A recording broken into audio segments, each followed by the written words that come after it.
네, 옆에 사람 반가우시면 인사하시고, 네, 네, 그냥 떨떠름하시면 그냥 그대로 있으셔도 괜찮습니다. 네, 치- 로마서 7장 14절로 17절 말씀 보십시다.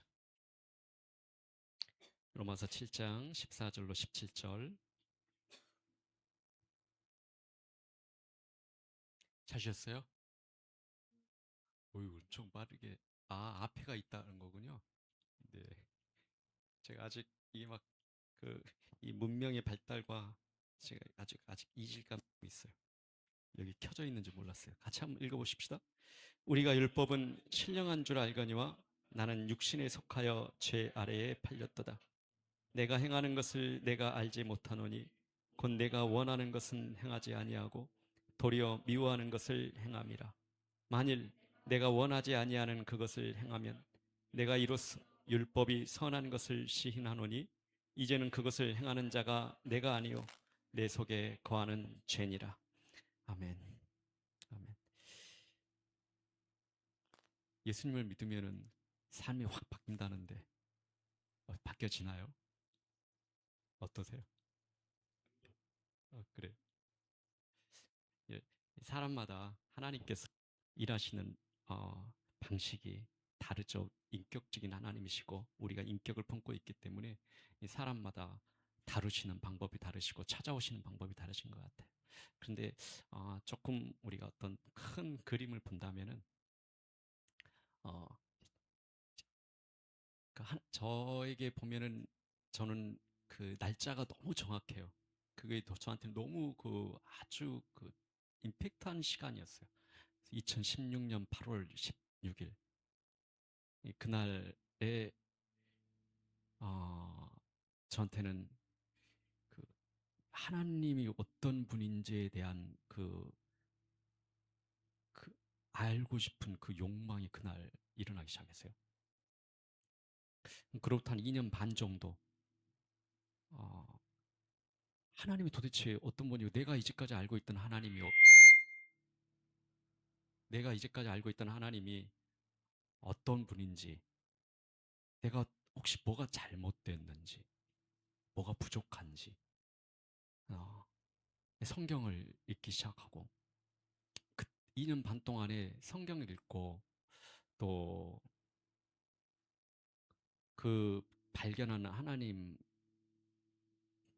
그 하나님의 아들 예수 그리스도 그 십자가의 사건을 계속 온종일 묵상하고 찬양하면서, 그때 나왔던 그냥 단어는 그거 하나였어요. 하, 이런 분이셨네? 막 이런 거 있죠. 아, 이런 분이셨네. 이런 분이셨구나. 이 막 계속 날마다 그래서 하나님을 찾아가는 발견하는 그 맛이요. 그 기쁨이요. 어, 뭐 제가 맛보지 못한 음식 같은, 그리고 계속 헐떡거리는 그런 느낌이었어요. 계속 새롭고요. 아, 이런 분이었네. 이제 뭐 한쪽으로는 내가 여기 이 부분을 놓쳤네. 뭐 이런 분이셨네. 그것이 2016년 8월 16일 우리 이 청소년들과 우리 홈스쿨 하면서 청소년들과 성막 갔다 오면서 성막 보면서 그 뒤로 나타난 저에게 현상이었어요.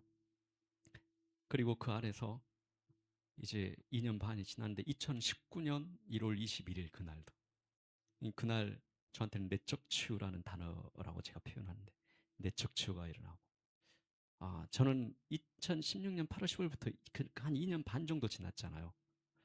그 시간이 저한테는 하나님과 아주 독대하는 시간 같았어요. 이런 분이셨구나. 그러면서 예배하고. 근데 그걸로 저는 이렇게 은혜가 되고 만족이 되고 충분하다고 생각했는데 주님께는 뭐가 부족했나 봐요. 그래서 2019년 1월 21일 날 그날 찾아오신 것이 저 안에는 평생에 흘릴 눈물을 그날 다 흘려버렸습니다. 몇 시 동안 아주 그냥 그러면서 그 내적 치유, 제 안에 있는 무의식 속에 있는 것들을 끌어내셔가지고 근데 2019년 1월 21일부터 그 내적 치유의 순간 이후로 저한테 바뀐 게 하나가 있었어요. 그 내적 치유로 인하면서 삶의 치유가 일어나더라고요. 그러니까 삶의 치유라는 것은 결국은 저한테는 관계의 치유예요. 어, 이 사람과의 사람의 관계, 세상을 어떻게 보고 또 나를 받아들이는. 그래서 제가 이런 순서를 보니까 처음 보니까 나의 관계에서 하나님을 발견하게 하고, 그리고 내적 치유라는 것은 나를 발견하고 나를 받아들이는 시간인 것 같아요. 그것을 하나님께서 끌어내셔서 내가 비로소 내적 치유가 일어나니까요. 비로소 내 어둠이 보이기 시작하더라고요. 그 전에는 이 하나님의 말씀을 발견할 때는 그냥 막 그 빛과 이대함, 뭐 하나님의 뭐 너무 좋고 뭐 이런 것만 발견하는데, 이제 내적 치유가 일어나니까요. 어둠이 오히려 거꾸로 그때부터 비로소 내 안에 있는 어둠이 막 드러나기 시작한 거예요. 그래서 죄라고 생각하지 건 것도 막 죄가 드러나고 회개하고 막 그런 것들이 낱낱이 드러나요. 그래서 어둠과 싸움인데, 동시에 그 어둠과 싸움을 그 기간이 저한테는 또 동시에 관계의 치유, 삶의 치유가 일어나는 시간이다. 제가 오늘 이 삶의 치유라는 단어를 좀 여러 번 쓰잖아요. 로마서 7장, 8장에 그 이야기가 아주 핵심입니다. 이 부분을 제가 이렇게 좀 설명하는 이유는, 이 스케줄을 물론 모든 사람을 일반화시킬 수는 없어요. 하나님의 만나는 방법은. 그러나 이 과정이 짙든 옅든 강하든 약하든 그 안에서 어떤 흐름은 동일한 일반화된 모습이 나타난다고 제가 봐요. 그리고 얘 마이크 자꾸 이러지. 그 속에서 하나님께서 우리에게 어, 음, 궁극적으로는 하나님과의 관계, 그리고 나 스스로를 받아들이는 관계, 그리고 나와 관련된 사람들과의 관계, 그것이 삶의 치유까지 일어난다. 그렇게 저는 봅니다. 오늘 로마서 7장 14절에 예수님을 믿으면 삶이 확 바뀐다는데, 제가 그랬죠. 삶이 확 바뀌는 시기가 저한테는 한참 이유인 것 같아요. 그러니까 이 관계를 보기 시작할 때가 내 어둠을 드러나면서 본 것 같아요. 내가 뭐가 잘못되어 있는지를 그때 비로소, 그러니까 2016 성경을 볼 때 하나님을 발견할 때가 아니라 오히려 그 이후에 내적 치유가 일어나고 그 어두움을 내 안에 보면서 죄가 뭔지 그때 비로소 죄를 보게 됐고, 그리고 그 안에서 하나님과 앞에서 내가 어떠한 삶을 살아왔는지에 대해서 보게 됐어요. 그러면서 이 삶의 치유라는 단어를 제가 사용하는데, 그 단어들 여러분도 동일하게 어떤 고민이 있지 않을까 생각합니다. 나는 예수님을 믿고 있는데 왜 삶이 확 안 바뀌지? 네. 주님을 신뢰하십시오. 주님의 복음이 그 일을 하십니다. 여러분들이 안 된다고 생각하는 그 일을 주님은 하세요. 알지도 못했고 경험하지도 못했던 그 일이 그 십자가 앞에서 일어납니다. 네. 예수님을 믿고 죄 자유롭게 되었다는 것 우리는 배웠잖아요. 그렇죠? 죄에서 자유롭게 되었다는데 죄로부터 내가 자유롭다는 느낌을 쉽지 않죠. 어, 나는 예수님을 믿으면 십자가의 은혜로 죄에서 자유함을 얻었다는데, 이건 죄에서 자유함을 얻는 게 아니라 자꾸 죄를 짓는 거 반복하는 것 때문에 오히려 죄에 더 의식이 돼가지고 죄가 더 자각돼가지고 더 긴장되고 더 신경 쓰여요. 오히려 예수님을 안 믿을 때, 교회 안 다닐 때는 그냥 그게 자연스럽게 다들 그렇게 살지 뭐. 우리 친구들 그렇게 살고 옆 사람들, 이웃 사람들 다 그렇게 살고. 근데 이 신앙생활을 하고 기도하기 시작하니까 이게 더 죄에 자유로운 게 아니라 죄에 더 막 묶여 있는 느낌? 죄가 더 의식되고 그런 거 있죠. 그래서 이젠 다르게 살고 싶다는 그 결심 있죠. 그 결심하고 또 결심하는데 돼요, 안 돼요? 안 되죠. 오늘 그 이야기를 오늘 여러분과 하고 싶어요. 이 로마서 말씀에서. 여러분, 우리가 어느 순간마다 화내지 않겠다고 다짐하죠. 저도 이렇게 의식하지 않잖아요. 그러면 제 기질이 확 나요. 의식하지 않으면요, 그냥 뭐 0.1초 만에 나와버려요. 그래서 깨있지 않으면요, 제가 가지고 있는 기질로 살아가고 있어요. 그래서 순간순간마다. 근데 그것이 이제 달라진 게 뭐냐? 순간순간마다 의식이 되고 있다는 거죠. 그리고 돌아서는데 좀 빨라지는 것 같아요. 근데 주님이 그 시간까지 기다리고 계신다는 게 감사할 뿐입니다. 근데 사단은 근데 그 시간들을 우리에게 어떻게 하냐면요, 계속 속삭여요. 너 진짜 예수님 믿는 거 맞아? 이런 거죠. 근데 너 예수님 믿는 거 맞아? 하나님께서 질문하신 게 아니라요. 사단의 속삭임이라고요. 너 예수님 믿는 게 맞아? 너가 그리스도이냐? 이렇게 그 속삭임에 굉장히 우리는 그 좌절감, 좀 어려운 단어 자괴감 막 이런 것들 우리가 빠집니다. 14절 말씀 볼까요? 우리가 율법은 신령한 줄 알거니와 나는 육신에 속하여 죄 아래 팔렸도다. 자, 나는 이제 우리가 이제까지 이전 시간들까지 계속 율법에 대한 신령한 것에 대한 말씀을 다뤘어요. 오늘 이 부분 좀 초점합시다. 나는 육신에 속하였다.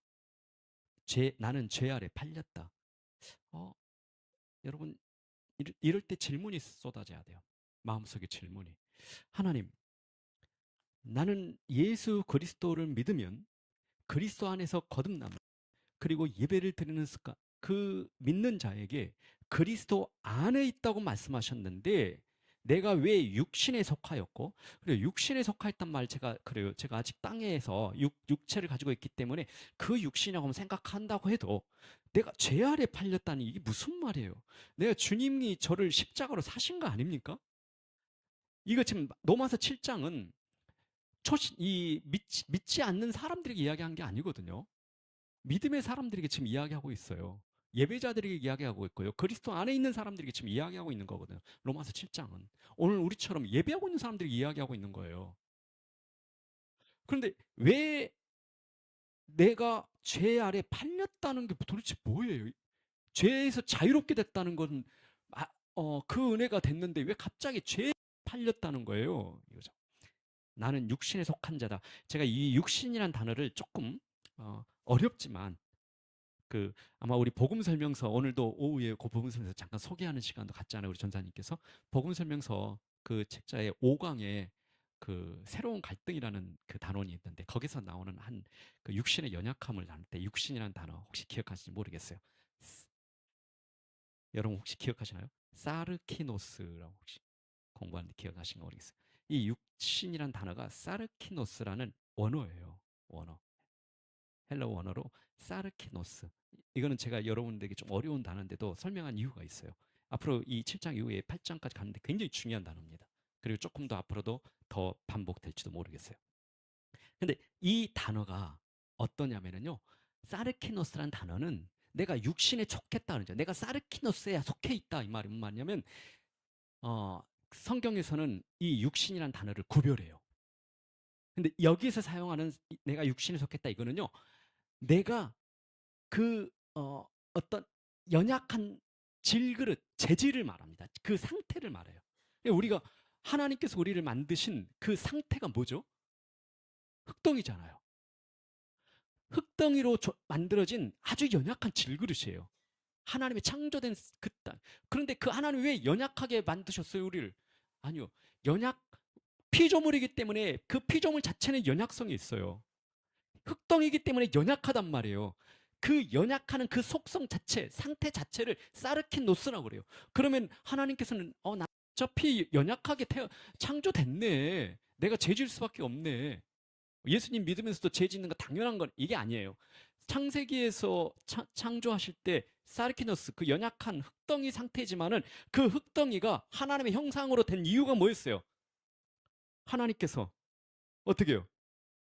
생기를 불어 넣으시잖아요. 하나님의 생기를 불어 넣으셨어요. 그래서 하나님과 교제하면서 하나님과 연합하면서 그 상태는 질그릇이고 연약하고 그렇지만 하나님과 연합된 그 창조 상태는 강력한 힘인 하나님의 전능하심의 품에 있는 상태라는 거예요. 연약하지 않다는 거예요. 그래서 이 사르키노스는 나는 육신에 속하였다는 거예요. 연약한 그러니까 악한 성향이 아니에요. 죄를 짓는 성향이 아니라 연약한 상태, 질그릇 상태를 말합니다. 몸의 재질. 그래서 이 속했다. 근데 두 번째가 이제 나를 팔렸도다. 이렇게 하면서 나는 죄 아래 팔렸다. 이란 단어. 팔렸다. 이것도 조금 더 어렵지만 한번 그, 이 어려운 것 같은데요. 이 성경을 읽다 보면 단어 속에도 있고 문장 속에도 있는데요. 문법 속에도 복음이 들어가 있다고 그랬죠, 제가. 팔렸다, 나는 팔렸다 이 단어가요. 어, 이걸 쉽게 설명하는데 도저히 못하겠어요. 그래서 어렵게 해버리려고요. 어, 계속 과거에 한 번에 일어났던 그 단순하게 일어났던 단순 과거형이 아니라는 거예요. 과거에 일어났던 상태가 지금 현재 지속되고 있다는 의미를 가지고 있어요. 근데 어떤 상태냐면 이건 뭐냐면요. 과거에 그러니까 죄에 한번 팔렸던 그 상태는 이미 끝난 상태예요. 그런데 내가 한번 팔렸는데 그런 흔적이 남았잖아요, 내 안에. 짓는 흔적이 있잖아요. 죄에게 완전히 넘어갔던 흔적이 있잖아요. 죄의 권세에 아래 노예된 상태가 있었잖아요. 그 흔적이 지금까지 지속적으로 그 영향력을 미치고 있는 상태다 이런 의미에서 죄에 팔렸다 그래요. 그러니까 죄로부터 우리는 완전히 자유롭게 됐어요. 그런데 그 이후로 이제 그 영향력, 나는 이제 죄에서 완전히 자유롭지만 옛날에 과거에 죄에 묶여 있을 때, 죄의 권세 아래 살았을 때, 죄를 밥 먹듯이 지었고 그거 죄인지도 모르고 하나님 앞에서 해결되지 않는 그 죄의 상태에서 계속 살아왔던 그 죄의 영향력이 지금도 지속되고 있다. 그런 죄에 팔렸다 이랬습니다. 제가 좀 더 예화를 들어볼게요.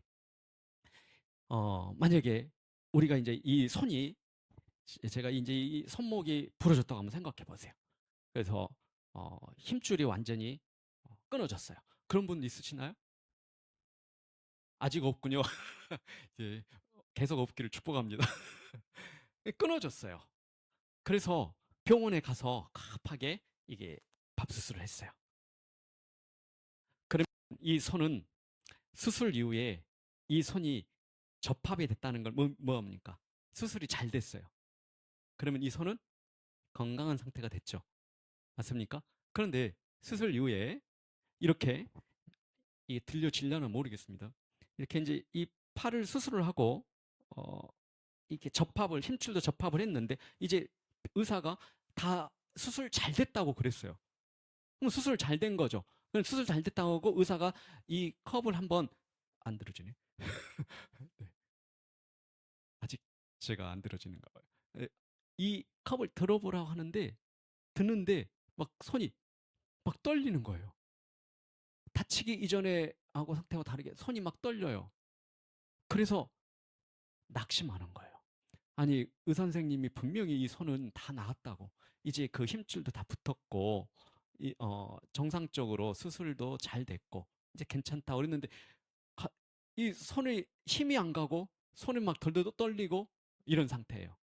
이것이 바로 과거의 영향력, 힘줄이 끊어졌던 그 상태에, 근데 예수 그리스도로, 우리가 예수 그리스도의 십자가 은혜로 완전히 구원받아서 주님께서 완전히 우리를 치유하셨단 말이죠. 해결하셨어요. 죄로부터 자유롭게 하셨어요. 건강하게 하셨어요. 생명을 주셨단 말이에요. 그런데 이제 그 생명으로 한번 살아내려고 한번 떤 힘을 쓰고 있는데 덜덜덜 떨리고 제대로 내가 하고 싶은데 난 뭐 하고 싶어요 지금? 컵을 좀 제대로 좀 들고 싶고 멋있게 마시고 싶고 이렇게 하는데 손은 막 덜덜 떨려요.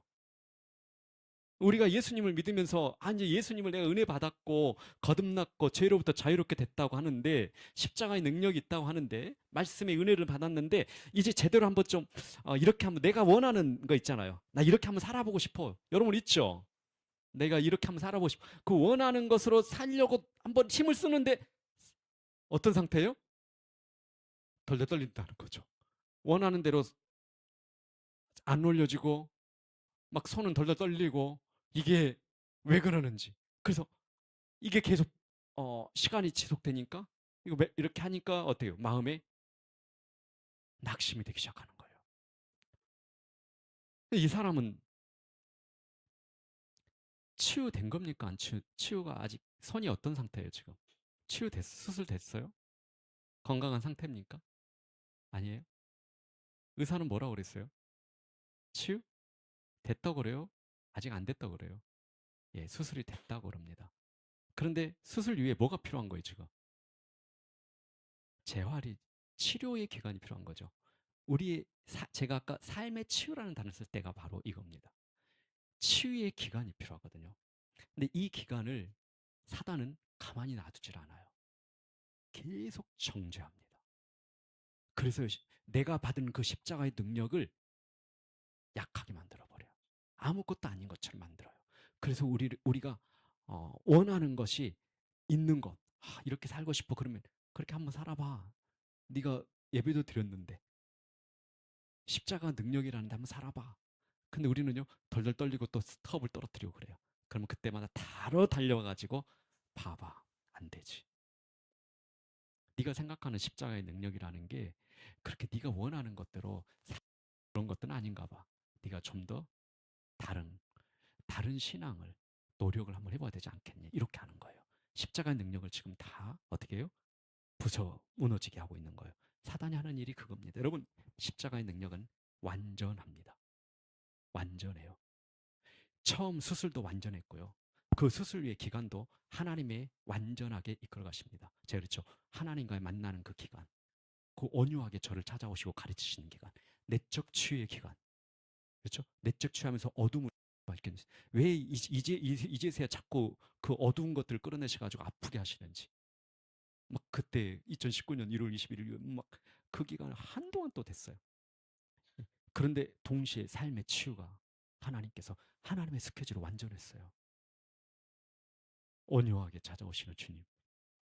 나의 치료자 되십니다. 그래서 손은 그 마음을 내가 원하는 건 따라주지 않는 거예요. 자, 그것이 바로 오늘 다시 읽으십시다. 내가 행하는 것을 내가 알지 못하노니 곧 내가 원하는 것은 어떻게 한다고요? 행하지 아니하고. 도리어 뭘 행하고 있어요? 미워하는 것을 행한다고. 미워하는 거 한다고. 내가 원하는 것은 뭐예요? 이제 나는 그 손이 다 고쳐졌다고 생각하는 그 의사 선생님의 말씀을 믿고 이 컵을 자유롭게 들고 싶고 힘도 쓰고 싶고 그렇게 하는데 원하는 것은 행하지 못하고 도리어 하고 싶지 않은 것을 행하고 있는 모습. 이것이 바로 제어할지로. 이 손에 하고 싶지 않은 것은 어떤 거예요? 사람들 앞에서 떨고 있는 거. 컵 하나도 제대로 못 들어가지고 이렇게 막 벌벌 떨고 있고 제대로 짚지도 못하는 그 모습. 보이고 싶지 않은 그 모습. 좀, 좀 멋있는 모습 좀 보이고 싶은데 예수님 믿는 사람이 어떤 모습인지 좀 멋있게도 좀 친구들에게 보여주고 세상에도 보이고 싶고 그런데 그 모습은 안 보이고 벌벌 떨고 넘어가고 속고 죄짓고 이런 것들 막 자꾸 보여진다는 거예요. 오늘 사도 바울 선생님이 그 이야기하고 있는 거죠. 재활한 자가 자기도 모르게 그 떨리는 손을 보면서 이렇게 말하는 거예요. 오늘 15절 말씀 잘 한다면요. 이건 내가 원하는 모습이 아니야. 이런 거예요. 혹시 여러분 안에 있어요?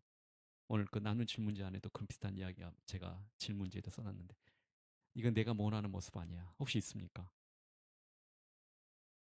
저도 여전히 있어요. 이건 내가 원하는 모습이 아닌데. 너무 아파요. 그때는. 그냥 전에는 그냥 흘려보낸 것을 아파요. 이건 내가 원하는 모습 아닌데. 여러분에게도 있지 않을까 생각해요. 16절입니다. 만일 내가 원하지 않은 그것을 행하면 이제 그만 나와요. 이게 내가 원하는 모습 아니에요, 주님. 그때 사단은 나에게 속삭이는 거죠. 네가 알고 있는 능력은 너를 그 정도로 바꾸지는 않아. 다른 무언가가 것 같아. 자, 내가 원하지 아니하는 그것을 행하면 어떻게 한다고요? 이로써 율법이 선한 것을 시인하노니 17절입니다. 이제는 그것을 행하는 자가 내가 아니요 내 속에 거하는 죄니라. 바울 선생님이 오늘 우리에게 말하는 거예요. 이것은 우리가 내가 죄를 짓는데 죄는 내 책임이 아니다라고 말하는 거 아니에요. 이거 오해하면 안 돼요. 죄를 짓는데 내 책임 아니다. 그거 오해하는 거예요. 그건 내 책임이죠. 그런데 오늘 여기서 말씀하신 것은 바울이 말하는 것은 책임을 회피하는 것 아니에요. 내가 지은 행동에 대해서 책임 회피하는 게 아니라 옛사람과 지금의 새로운 그리스도의 십자가의 은혜로 새롭게 된 새로운 사람, 새 피조물과 구별하는 정체성 이야기예요, 지금. 어떻게 하냐면 나는 옛사람은 어떻게 말하냐면요. 내가 손을 벌벌 떨고 있고 못 들고 있잖아요. 죄를 짓고 있잖아요. 그럼 어떻게 합니까? 옛사람은 예수님 십자가 은혜로 거듭나지 못한 그 옛사람은 나는 원래 이런 사람이야라고 말합니다. 나는 원래 이런 사람이야. 그리고 사람 다 똑같지 뭐. 이렇게 말합니다. 그런데 그리스도와 연합해서 새로운 피조물이 된 사람은 이렇게 말합니다. 내 속에 거하는 죄와 진짜 나, 그리스도의 은혜로 십자가의 은혜로 새롭게 된 나는 구별됐다. 이런 눈을 가지고 있다는 거예요. 새로운 사람은 옛사람과 새로운 차이점이라는 거죠. 오늘 본문. 이제는 그것을 행하는 자가 내가 아니고 내 속에 거하는 죄니라. 그래서 죄가 나를 잠시 막 휘어잡고 막 흔들어 볼 수는 있어요. 그러나 죄가 곧 나는 아닙니다. 여러분은 그리스도 안에서 십자가의 능력으로 새로운 존재가 된 거예요. 존재 자체가 새롭게 돼 버린 거예요. 자, 우리가 이제 그러면은 이 부분만 좀 점검합시다. 양심의 가책을 느낄 때가 있죠. 양심의 가책을 느낄 때도 막 마음이 아파요. 하나님의 자녀가 갖는 그 괴로움과 양심에서 느끼는 괴로움이 어떤 차이점이 있을까요? 이걸 우리 헷갈려 하거든요. 양심의 가책은요. 재활한 자가 이제 재활했던 이 수술은 됐는데 손이 막 벌벌 떨리는 그 손을 보면서 나는 왜 이럴까? 양심의 가책은요. 여러분들이 살다가 예수님 믿지 않는 사람들은 양심의 가책 느낍니다. 근데 양심의 가책 느끼는데 그렇게 살다가 자기가 원하는 대로 살지 못할 때 가끔 양심이 막 찔릴 때는 뭐냐면 나 왜 이러지? 그러면서요. 자기를 자책합니다. 자기를 자책을 해요. 그리고 결국 이 양심의 가책을 가진 아픔을 가진 사람은 그리스도 안에 밖에 있는 사람이죠. 그런 사람은 그 손을 포기해 버립니다.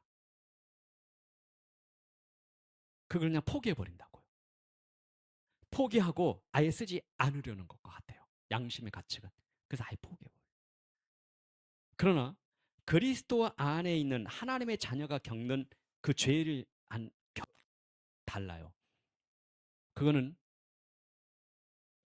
기본적으로 의사를 신뢰합니다. 치료자 되신 하나님을 신뢰한다고요. 하나님께서 십자가로 완전하게 다 됐다고 말씀하시면요. 그 말씀 신뢰하면서 시작합니다. 그것이 기본적으로 다른 내용이에요. 그래서 이 손이 완전히 낫기를 간절히 바라면서요. 계속 그 치료의 과정 안에 머무르는 거예요. 그 머무르는 과정이 아픈 거예요. 양심의 가책에 아픈 게 아니라 양심의 가책은 누구에게 화살이 돌아가요? 자기 자신을 자기가 책망합니다. 화살이. 그러나 하나님의 자녀가 겪는 그 죄를 이기지 못하는 자꾸 넘어지고 흔들리는 그 괴로움은 자기 자신에게 당하지 않아요. 누구에 하냐면요. 그것을 고쳐가시는, 나를 고쳐가시는 하나님을 향해 있는 거예요. 시선 자체가 달라요. 여러분들이 오늘 이 바울 선생님의 이야기, 로마서 말씀을 든다면은 여러분들이 원하는 것을 행하지 못할 때, 하고 있지 않을 때, 여러분들이 그리스도 안에 있다는 존재 자체가 새로워졌다는 꼭 기억하시고요. 여러분 시선을 자신을 향해 있지 마십시오. 나를 고치시는, 그리고 그렇게 말씀하시는 하나님 아버지를 향해 주목하십시오. 그분이 끝까지 이루십니다. 그분의 말씀은 실제입니다. 예수님께서 괜찮다고, 수술은 다 이미 끝났다고, 예수님의 십자가 안에서 십자가에 달리실 때 우리의 모든 문제가 해결됐다고, 그래서 그 그리스도 안에 있는 너를 아들이라고 딸이라고 부른다고 이렇게 말씀하셨다면 내가 이 재활의 과정을 예수님께서 이렇게 말씀하세요. 끝까지 책임지고 너를 온전하게 완성해 낼 것이다. 치료되신 하나님을 신뢰합니다. 그분의 손을 붙잡고 같이 한번 예수 나의 치료자 찬양하십시다.